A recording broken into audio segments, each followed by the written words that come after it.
Okay, morning everybody. Hopefully you can all hear me. Folks, we've got about 30 minutes, and in that time what we really want to do is talk about RISE, which is reducing incidents of sexual exploitation. We are the dedicated team within Northamptonshire tackling CSE. I want to talk about the team's makeup, what we do, how we do it, the referral process, a little bit about the law, because I think it's quite interesting, some of the discussions today. So I think we'll just talk upon some of the ages and the limits and how the law seeks to protect young people.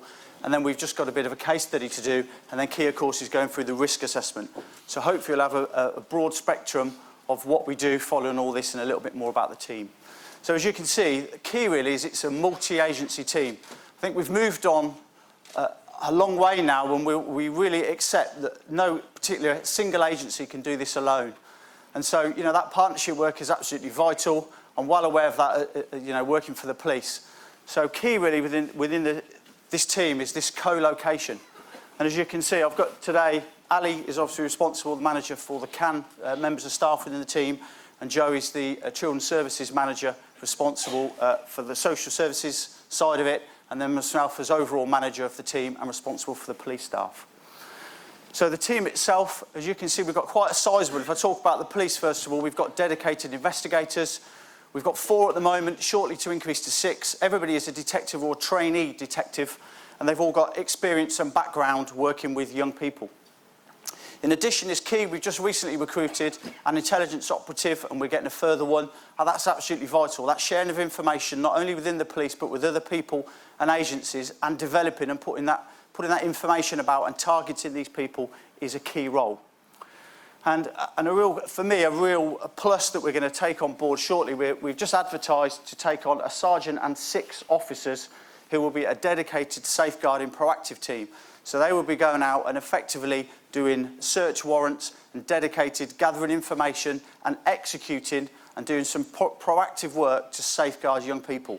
The focus will be on CSE, but wider than that, they will also be looking at, for example, our sex offenders within the county, of which we've got over 600 that are out in the community, and also things like the domestic abuse perpetrators. So it's a really good plus, as far as I'm concerned, for Northamptonshire Police. Also part of it, not part of the RISE team, but separate, we have a dedicated online police team that I also manage. That consists of 4 police officers, and they go out and do the search warrants under the Protection of Children Act to go and target these people that are doing the online abuse. And if I can tell you that even today we're out doing another search warrant, and we've got another 4 already signed up by the Magistrates Court that we'll be doing over the next week and a half. So you can see it's busy, and we know that with the rise of the internet, online abuse is massive. Not all of it, of course, takes place with the county, but there's been quite a lot of research which will say perhaps 10–15% of people that use online images may then go on to offend against children. So, of course, you can see some real safeguarding issues for us to do that as well. And then key, as I said, is the support workers, obviously managed by Joe and Ali. And we've got 3.5 full-time equivalent, and they do a brilliant job, because what we know, a lot of these young people don't want to talk to the police for a very good reason, and they need that real care, and ideally we do that parallel approach of try and get the evidence and the care. But imperative is that long-term support that they get, and so it's right that they're part of the team. A specialist nurse is coming to join us in the next couple of weeks, which will be, again, really good, because it's just a part that we miss at the moment. And also working within the same building is we've got the missing persons unit and the initial response team. Within the county, we have a target, it's a national target, that within 72 hours, every young person, so any person under 18 that goes missing, they should have a return home interview by a trained family support worker, and that's part of that team. So you can see that's part of that daily meeting we have. We talk about people that have gone missing, either are or that have returned. Have they got CSE links? And it's joined up, so at least we can get some information straight away. And I think that's key, really, to a co-located sort of team. I'm just going to now hand across, and we're now just going to talk about some of the support aspect that we do. Hiya. Can you hear me?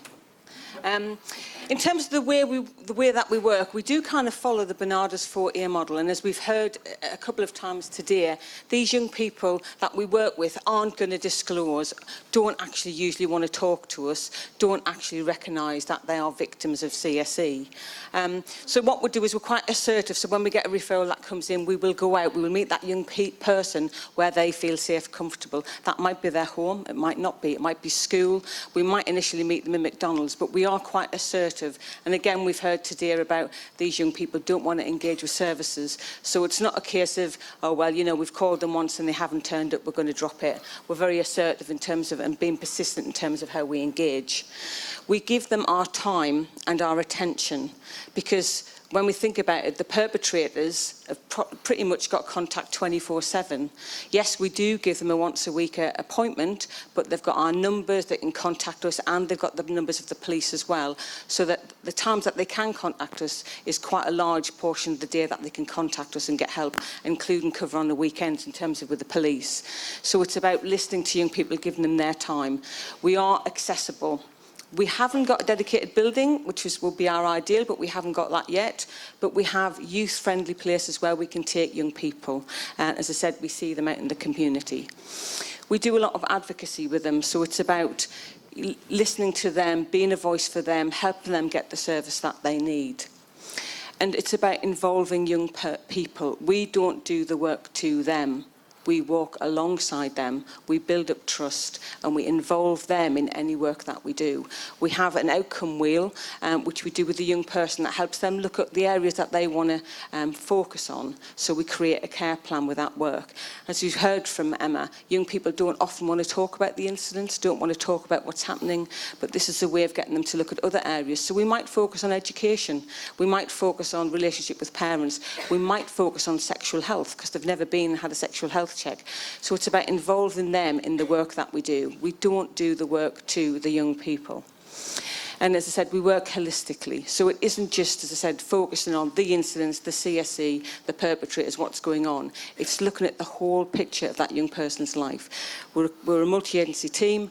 The police will look at the kind of prosecution aspect and the crime aspect. We'll do a lot of the support, but it's very joined up. And if actually on occasions that the young person has a better rapport with the police officer, then actually they'll do some of this work as well. You know, we'll kind of do that. If you're a worker and you've got a really good relationship with that young person, we can support you in that work, because it isn't about us being precious. It's about us focusing on that young person and what is going to help that young person at the time. So what we do, again, we've heard today from Emma that actually young people is the norm. They don't want to talk about it. They don't think they're a victim. They might be in love with the perpetrator. So sometimes what we can do is almost say to the young person, I'm not going to ask you any questions. We're here to listen if you want to talk, but we're not going to probe you and ask you lots of questions. But let's look at this issue of grooming. Let's look at this issue of CSE. Let's look at what a healthy relationship looks like. Let's talk about consent, because, again, we've heard consent is a huge issue for young people. They don't understand what consent means. They think because they didn't scream and yell and say no, then they consented. They think because they allowed it to happen, then they consented, and we all know that isn't true. So we do a lot of work on that section of the law. We do a lot of work about risk and about how to keep themselves safe. And what we found is sometimes we use a lot of resources. So if a young person is particularly not wanting to talk about their issues, we might show them a DVD clip of a boy's story of CSE. And actually they can reflect on that better, because they're not looking at them, we're not making them look at them. But then after that they reflect that and maybe put some of those thoughts onto themselves. So it'll help them to start penny dropping, thinking, is what's happening to me something similar to what happened to this young person? We help them make choices. And as I said, we talked a lot about perpetrators having lots and lots of control. We try and give that control back to some young people. We allow them to make some choices. So again, it's not a case of we're doing this on week 1, we're doing this on week 2, we're doing this, you have to talk to the police, you have to do this. It's about involving them. It's a very softly, can be a very long-term approach. We might be the only consistent adult who's offering positive affirmation, who's listening to that young person, who will not judge. Because from my experience, being judged, being marginalised, I thought that they're the one doing something bad, is a huge issue, the sense of shame for young people. What we can offer, obviously we're part of the CSE and Missing Forum, so as part of that all agencies are involved, so we can have access to lots of extra support. If that young person is having difficulty at school, we can help with that. We can go to where we need to go to make sure they get the education that they need. Okay, sexual health checks. As Rich said, we're going to get a nurse on board, which will be fantastic. But you know what? We've got really good relationships with GU clinics. We can take that young person and we can get their sexual health checked out for them at a time that's convenient for them. Mental health and emotional well-being is absolutely massive with these young people. We heard that today again. So we have good links with CAMH. We have good links. We've had scenarios where the workers have come out with us to assess that young person because that young person is nowhere going to turn up to appointment. So it's, again, building up those connections that we've got within the Missing and CSE Forum to make sure these young people access all the services that they need. We also, within CAN, have positive activities. We've got a youth steering group. We train young people to be mentors. We offer them training to sit on an interview panel. We offer money management training, lots of opportunities. So again, with our young people, it's about saying, we want to hear your voice. Do you want some volunteering opportunities? Because one of the big issues is if we're taking something away from a young person, and that might be a big buzz and excitement, love and affection, we need to be replacing it with something. So we need to think about the whole picture. What is going on? What can we help this young person to exit, as Emma said, safely, and provide other alternatives for them? Okay, just going to move on now and just very briefly talk about the role specifically of the police within RISE. I just wanted to give you, it's not a lecture, it's not a formal sort of input, really just to clarify CSE in the law. There is no specific criminal offence of CSE, a little bit like domestic abuse. What it does make up is a number of offences. Most are contained under the Sexual Offences Act 2003. As always in legislation, the most serious offence comes first, so Section 1 is rape. Rape is committed when a man has sex without consent of any person, male or female, and that, of course, sex can be vaginal, anal or oral.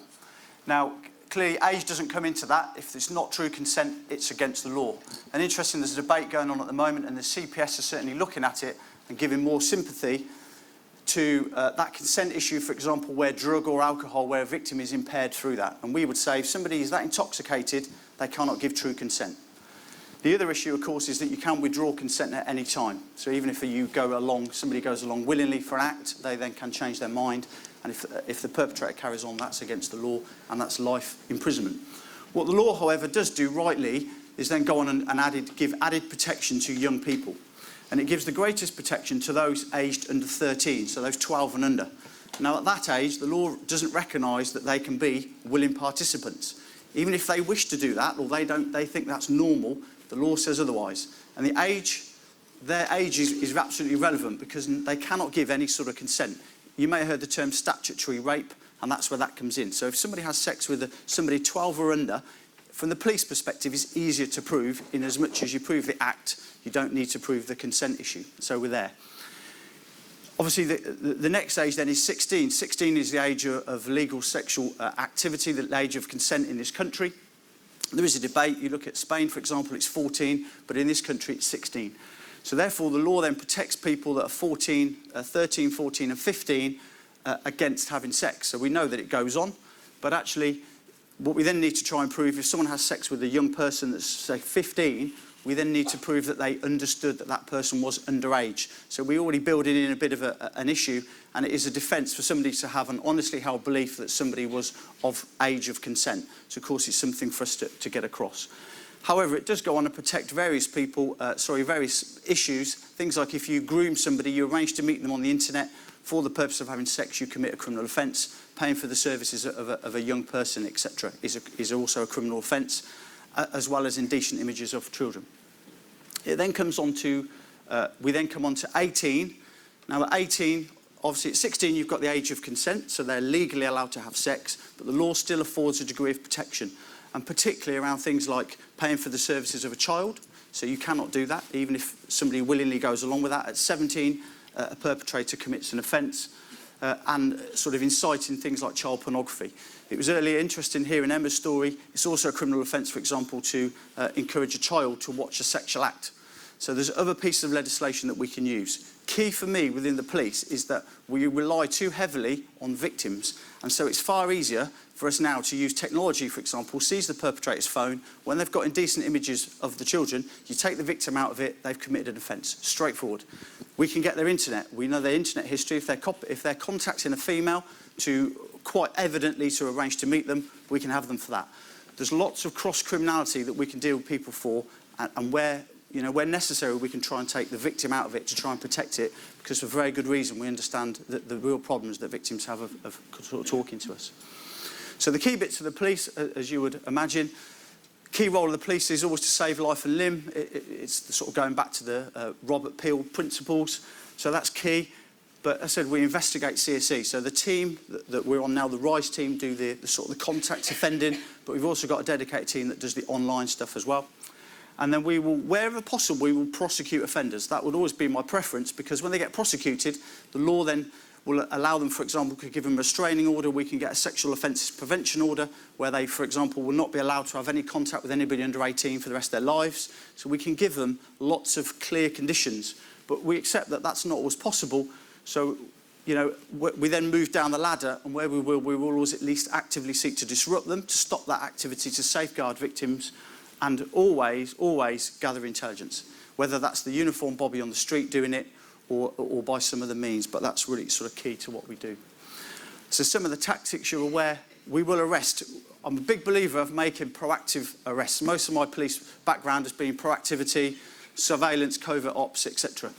And often we will go out and arrest these people, even if we can't early on perhaps get a prosecution. The point is you arrest them, you can give them bail conditions, you can search their houses, you can seize their items, you try and disrupt them, and we make it absolutely clear that it's not acceptable what they're doing.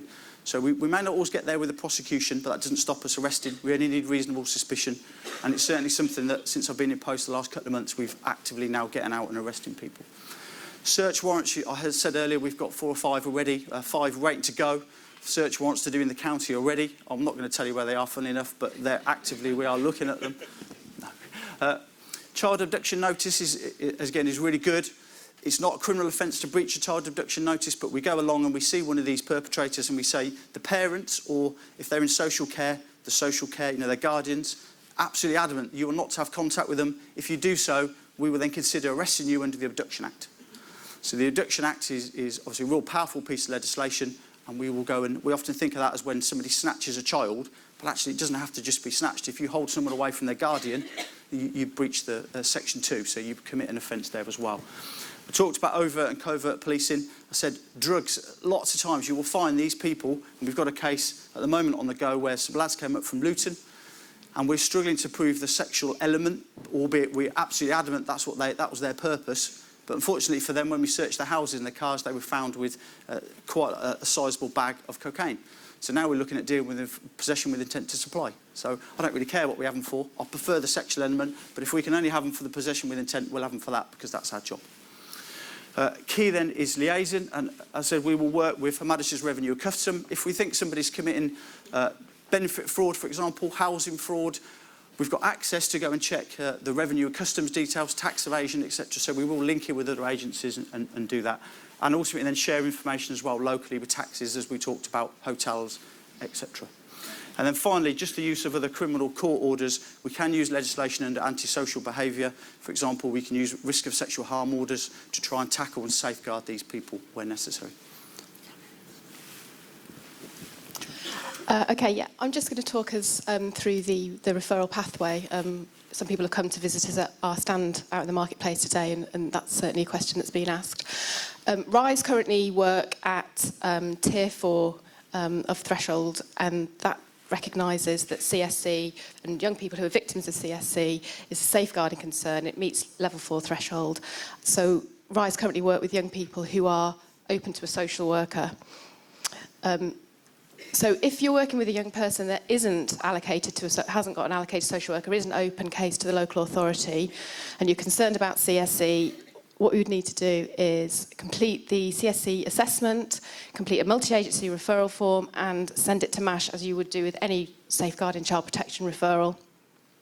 And then the MASH process would follow as it would with any case, in terms of assessing and reviewing the information and making a decision about threshold and where that sits, whether they need to refer for an initial assessment, where further concerns can be looked at and assessed, Or if there's very clear concerns about CSE, about safeguarding, then a strategy meeting will be held within the MASH with all the information shared and a decision made about whether a Section 47 investigation will be initiated, and that'll be chaired by a team manager, and RISE will be invited to attend, and wherever possible will do as the experts within that. And the second pathway is where young people are already open to a social worker. They're allocated to a social worker, whether that's in the SIN teams or the looked after teams, leaving care teams. And in consultation, I imagine with manager, supervisor within supervision, if CSE concerns are raised or are evident, or there's any issues that come to light, then again, it's filling in the CSE risk assessment, which we're going to talk about, and that can be sent to the email address there, rise@northants.pnn.police.uk, and request for a CSE strategy meeting. RISE will review the referral, look at the information. Information will be shared from all agencies, and a risk assessment will be established. And in high-risk cases, the team manager, myself, will chair a high-risk CSE strategy meeting. And I think what that will then feed into is what happens when a case comes into RISE, is that we have a daily meeting with all the managers present, where all new referrals are discussed, all new cases are considered, all information is shared, and decisions made around the course of action in terms of allocation of support workers and what that will entail and what is needed for that specific case, that specific young person. Allocation of police officers and tasks, whatever that would be, whether that's disruption, whether there's a police investigation. Implementing a risk management plan. So that's going to be really looking around what are the risks and what needs to be put in place around the support work, around the police side of it, whether there's health concerns, to cover a holistic kind of view of what's needed for this young person. And of course we liaise with social workers, we review the work within those meetings, whether it's new tasks that need to be set, new things that need to be done. And then the management team in the RISE do that on a daily basis. And we also, as Richard said earlier, consider young people who are missing, and that's done in the same forum, so that we can consider young people who've been missing from home or care, consider CSE risks, and review those in the meeting. I'm the team manager for the initial response team who conduct the independent return interviews, so it's really positive to have dual oversight of the CSE team and of missing young people. Okay, so today we're here to talk about the risk assessment. So many of you who've been around for a little while know that we had the CSE toolkit, which was a tick box kind of exercise to that, again, we were saying if you've got concerns about CSE, you need to complete. We've changed that with a risk assessment. The toolkit is the huge piece of work that lots of people here have been part of. That is a big toolbox of resources for you to use, and it covers all indicators, push, pull, what to do, the law, the whole shebang. This form here is the new form, the new risk assessment that will assist you in deciding whether this young person that you're working with is at risk of CSE. And we cover 10 key areas. So I'm going to quickly, because I'm aware of time, talk you through some of these areas. So every area will have 5 questions, 1 to 5. And obviously the box that you tick, so for this one in terms of missing, we know missing is absolutely huge with CSE. If your young person is not going missing, you would tick that box number 1, there's no missing episodes, and that would be your score. If, however, your young person was frequent and prolonged missing, again, you tick that box. But this is not just a tick box exercise. What we realised with the old assessment tool was that people were just ticking a box, so we were having to go back to the referrer and say, tell us more. On this form, it is mandatory. On this form, you've got another side, I've had to put it on one for the slide, to include information. So on this one, I've ticked number 3. Occasionally goes missing prolonged episodes, or occasionally goes missing short episodes. We want details. We want, in the last month, Susan has come home late 4 times, sometimes over an hour. She was missing overnight as well, etc., etc. And we all know that young people don't get reported missing. So if you know your young person is not reported missing, but they are in fact missing, there might be real reasons why parents or carers are not reporting them missing. We need that information. So again, that's another thing. Oh, well, they don't go missing. Well, I know they do, because actually they're telling me every weekend they're away all weekend, and with no parents don't know where they are. We need that on the form. Okay, again, substance misuse. People will tick that box and say, oh yeah, they're using substances. We need to kind of know more detail. We need to know what they're using, how you know what they're using, have they disclosed that? You know, from a CAN perspective, I would be saying, if you know they're using drugs and alcohol, have you made a referral to CAN? Are they under the influence of cannabis? I've put on there.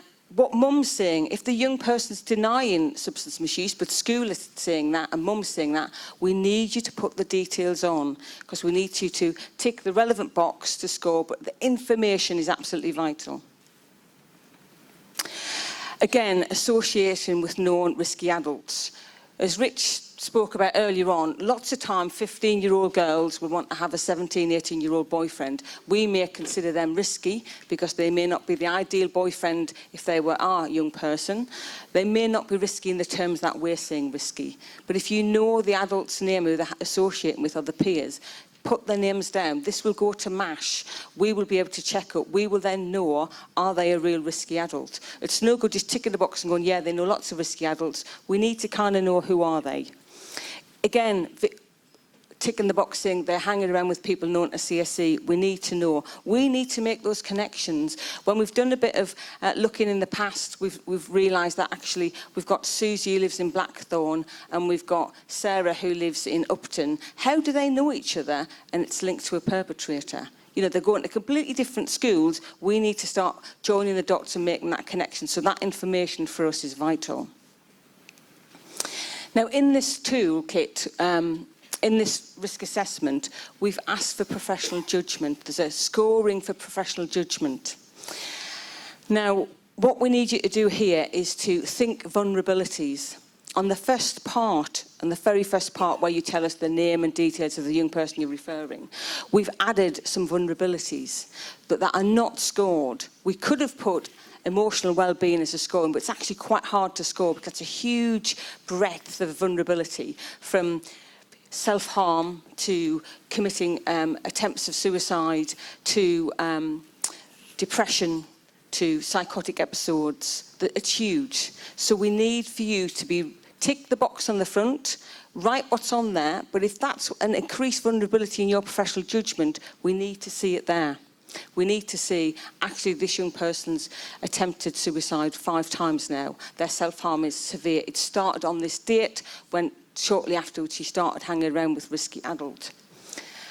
Sorry, can you just flip back a second?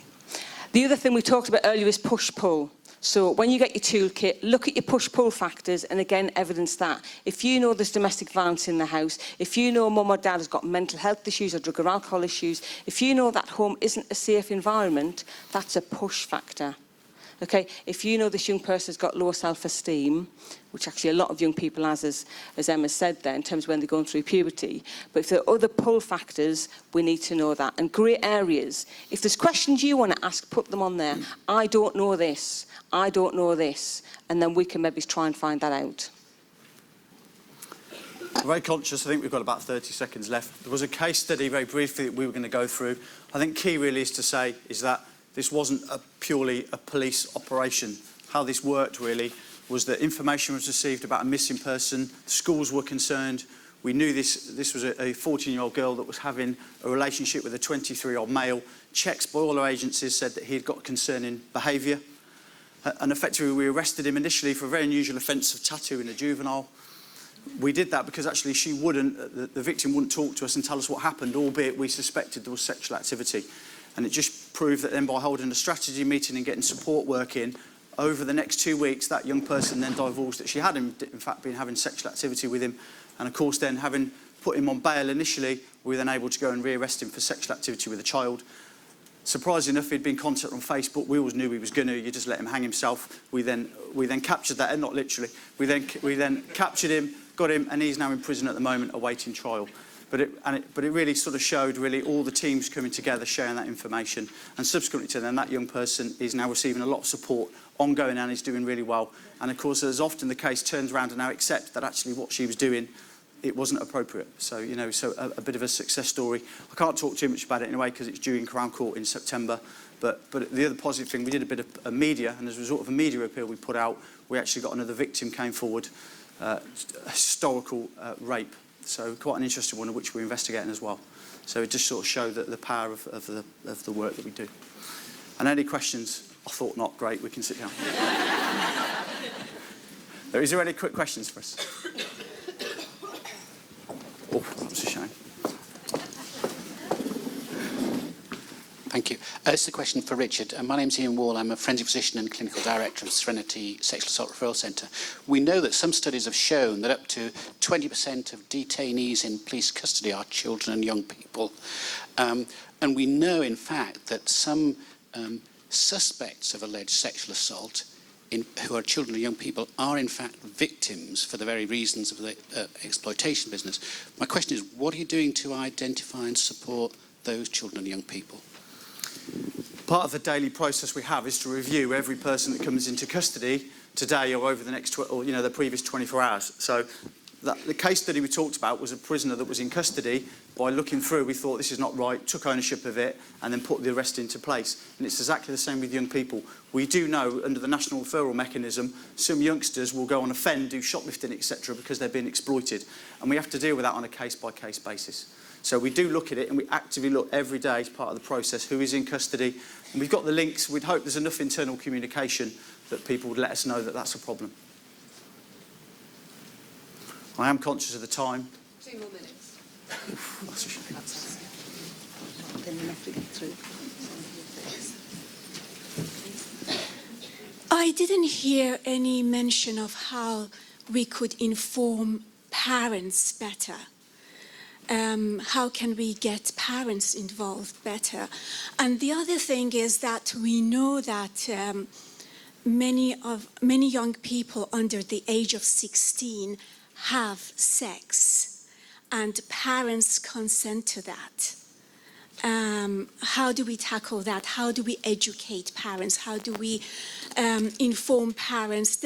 How do we have conferences like this for parents so that they are informed, so they can, they would be aware of the signs? Perhaps parents are not aware of the signs, and it gets too far. I mean, we don't have currently a dedicated worker who can work with parents, families, carers, but what we do offer, and we have offered lots of times, is perhaps 1 or 2 sessions with the parent where it's identified as really key to do that piece of work. So we have done that, and we do that, and we'll continue to do that, and we'll always, as part of that, use signposting, advice, guidance, direct them to PACE as part of the support for them. And what was the second part? 16-year-olds, yes. Under 16-year-olds, sexual activity is seen to be accepted at schools by people who know. I don't know how we can address that issue. I think the reality is we all know that 15, 16-year-olds are going to have sex, but it's about, is that, as we said, consensual? Is it with peer? Is it them testing their sexuality? It is a crime, and obviously anyone working with young people should be saying that to young people. But again, we don't want to prosecute a 16-year-old boy for having sex with a 15-year-old girl. It's in nobody's best interest. The toolkit that lots of work has got into has got information and advice for parents. It signposts you to peers, but it's got lots of information and advice to parents. And again, what we all know is the 2 key areas where young people learn is from parents and is in school. So again, it's about empowering parents to have those difficult conversations about sex with their young person. But also, again, we need to get the message out in schools. And as part of the response to tackling CSE, we're going to put protective behaviours in CSE on the agenda within schools, and that's being paid for and funded, and people are going to be going out and delivering that in schools to ensure that the right messages are come across at schools, that young people are aware. Okay, and I think we're out of time now, so thank you very much.